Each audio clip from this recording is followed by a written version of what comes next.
जय शिव शंकर भगवान की जय। शिव पुराण का 10वां अध्याय। इतनी कथा सुनकर के नारद जी ने कहा, हे पिताजी, मैंने आपसे ये सुना कि शिव जी को भस्म अत्यंत प्रिय है। इससे बढ़ के श्रेष्ठ अन्य कोई वस्त्र ना, आभूषण ना, कुछ भी। मेरी इच्छा है कि आप मुझे भस्म का महत्व सुनाने की कृपा करें और इस संबंध में कोई आख्यान हो तो वह भी बताएं। ये सुनकर के ब्रह्मा जी बोले, हे नारद, भस्म चारों पदार्थों को देने वाला है। जो मनुष्य इसे अपने शरीर में लगाता है उसके संपूर्ण दुख तथा शोक नष्ट हो जाते हैं। भस्म शारीरिक तथा हार्दिक बल को बढ़ाती है, मृत्यु के समय भी अत्यंत आनंद प्रदान करती है। इसके संबंध में मैं तुम्हें एक आख्यान पुरातन सुनाता हूँ। हे नारद, दशारण्य नामक एक देश है। वहाँ पर ब्रजबाहु नाम का एक राजा राज्य करता था। उसके असंख्य स्त्रियां थी। भाग्यवश जब बड़ी रानी गर्भ ठहरा रानी को, तो अन्य स्त्रियों ने ईर्ष्या से के वशीभूत हो उसके बालक को विष पिला दिया।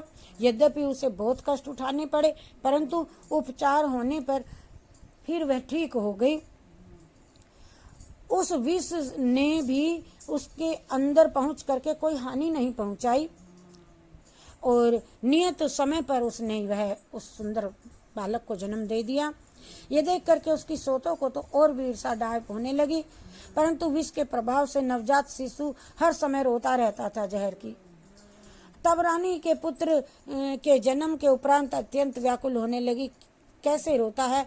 आज राजा ने बड़े बड़े श्रेष्ठ वैद्यों को बुला लिया और कहने लगा, रोता बहुत है, अनेक उपचार कराए, परंतु उससे कोई लाभ नहीं हुआ बालक को। हे नारद, कुछ समय तक तो इसी प्रकार कर्म चलता रहा। एक दिन राजा ने अत्यंत दुखी होकर के अपने मन में ये विचार किया कि ये माता तथा पुत्र दोनों ही पूर्व जन्म में महापापी प्रतीत होते हैं। ओ ज़्यादा ही रोता है बच्चा, ऐसा कहा राजा ने। ये पापी थे पिछले जन्म में, इसकी माँ भी और ये बालक भी, तो इसीलिए इन्हें इस प्रकार के दुख भोगने पड़ रहे हैं, रो रहे हैं। किसी शुभ कर्म के कारण ये तो चुप नहीं होता। अरे मेरे यहाँ आया है, पैदा हुआ है, राज में कोई कमी नहीं है, परंतु अन्य पाप कर्मों के कारण दुख भोग रहा है। पिछले जन्म के कारण इन्होंने अपने रोने पीटने से मेरे भी सुख में, आहार विहार में विघ्न डाल रखा है। अरे अब मुझे इन्हें अपने घर से निकाल देना चाहिए, राजा ने सोच लिया। ये विचार करके राजा ने अपने एक सेवक को बुलाया, आज्ञा दे दी कि तुम रानी को और उसके पुत्र सहित कहीं रथ पे चढ़ा के और कहीं बनखंड में छोड़ के आओ। तब वह राजा की आज्ञा मान करके दोनों वन में जा करके छोड़ आए।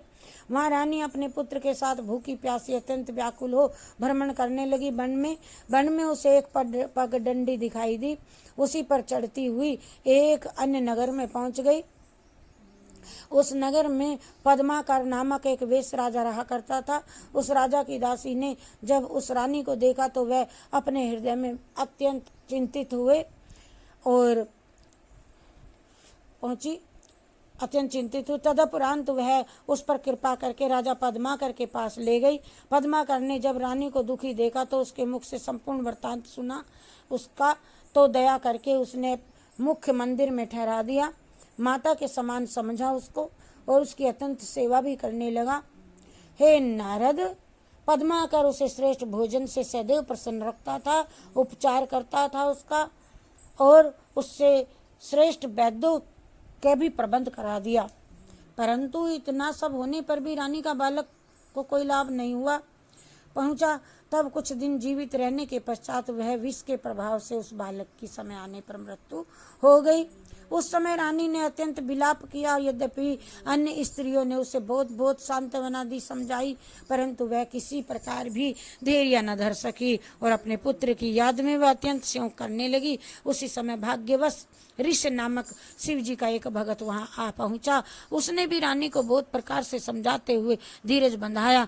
तब रानी ने हाथ जोड़ करके उससे कहा, हे महानुभाव, मैं पति तथा बंधु बांधुओं से सबसे दूर हूँ और पुत्रहीना हूँ, रहित हूँ। अब आप ही इसके मुझे उपदेश दें, उसके अनुसार आचरण करने के लिए मैं क्या करूँ, प्रस्तुत करें मुझे।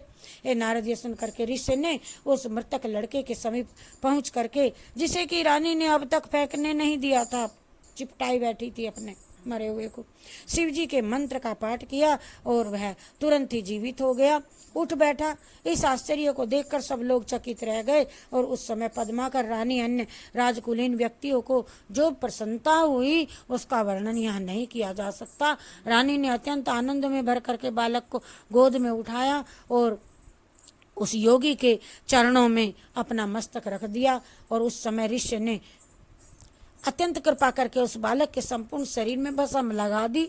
तदुपरांत योगी ने प्रसन्न होकर के रानी को आशीर्वाद देते हुए कहा, ए रानी, तुम जरा मृत्यु से रहित होकर के प्रलय काल तक जीवित रहोगी और ये बालक भी अपने पिता के राज को पुनः प्राप्त कर लेगा और अपनी रानियों सहित आनंद का उपभोग करेगा। ये बालक, जब तक ये बालक विद्या पढ़ के बड़ा न हो जावे तब तक तुम यहीं रहो।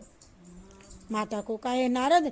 इतना कह करके ऋषि को अपने स्थान चले गए और अपनी रानी अपने पुत्र भद्रायुष सहित वहीं रहने लगी। पद्माकर ने भद्रायुष के पढ़ने का उचित प्रबंध भी करवा दिया, जिससे कुछ ही समय में वह संपूर्ण विद्याओं में पारंगत हो गया। और जब वह बालक 16 वर्ष का हुआ तो उन्हीं योगी ने एक दिन पुनः आकर उसे उपदेश दिया और फिर उसके संपूर्ण शरीर में फिर भस्म लगा दी और जिससे कि भद्रायुष 12 सहस्त्र हाथियों का बल प्राप्त हो गया भद्रायुष को। फिर वे उसे खड्ग तथा एक शंख देकर विदा हो गए। तत्पश्चात भद्रायुष अपने पिता की राजधानी में आ पहुंचा और वहां से राज्य के सिंहासन पर अपना अधिकार कर लिया। फिर वह विवाह आदि करने के उपरांत आनंद पूर्वक प्रजापालन एवं विहार करने लगा और वह पद्माकर को अपने भाई के समान समझ करके अत्यंत आनंद प्रदान करता रहा। भद्रायुष शिव जी का ऐसा परम भक्त था कि उसकी प्रशंसा तीनों लोकों में फैल गई। ए नारद, भस्म का ऐसा महत्तम और प्रभाव है जो व्यक्ति चरित्र का, इस पाठ का जो भी कोई व्यक्ति पढ़ता है, सुनता है, सुनाता है, उसे भी अत्यंत आनंद प्राप्त होता है। जय जय भोले भंडारी, जय जय भोले भंडारी, जय जय भोले भंडारी, जय जय बोलो जय शिव शंकर भगवान की जय।